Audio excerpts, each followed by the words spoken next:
Welcome back. పశ్చిమ గోదావరి జిల్లా పాలకొల్లులో పర్యటించి క్షీర రామలింగేశ్వర స్వామిని దర్శించుకున్నారు కేంద్ర మంత్రి శ్రీనివాస వర్మ. అందరినీ కలుపుకొని సామరస్యంగా రామాలయ పునర్నిర్మాణం చేపడతామని ఆయన అన్నారు. ఆ ప్రాంతంలో కొందరు మతమార్పిడి జరిపిన ఆ రామాలయ సంస్కృతి చరిత్ర మారిపోదని అన్నారు. ఇక రామాలయం నిర్మాణానికి చర్యలు తీసుకుంటున్నామన్నారు.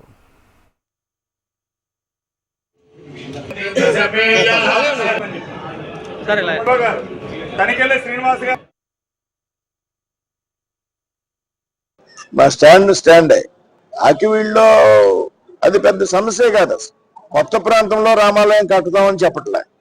అదేవిధంగా వేరే ప్రార్థనా మందిరం ఉంటే దాన్ని తీసేసి రామాలయం కడతామని కూడా చెప్పట్లే. రామాలయం ఉన్నది ఇక్కడ. ఆ రామాలయాన్ని కొంత పునర్నిర్మాణం చాలా సంవత్సరాల నుంచి ఉంది.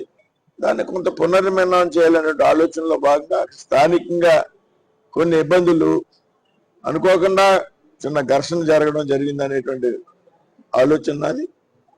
నేను అందరికి పిలిపించా. నేను కూడా ఆకివీడు వెళ్ళా. సామరస్యంగా రామాలయం నిర్మిందాం.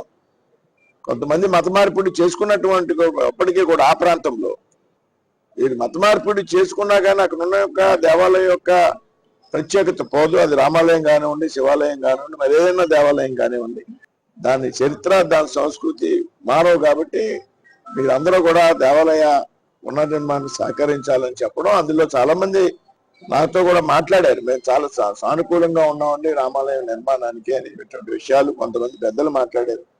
మరికొంతమంది పెద్దలు ఉంటే కూడా వారితో మాట్లాడి కలిసి వస్తే అందరూ కలిపి రామాలయం నిర్మిద్దాం అనేటువంటి.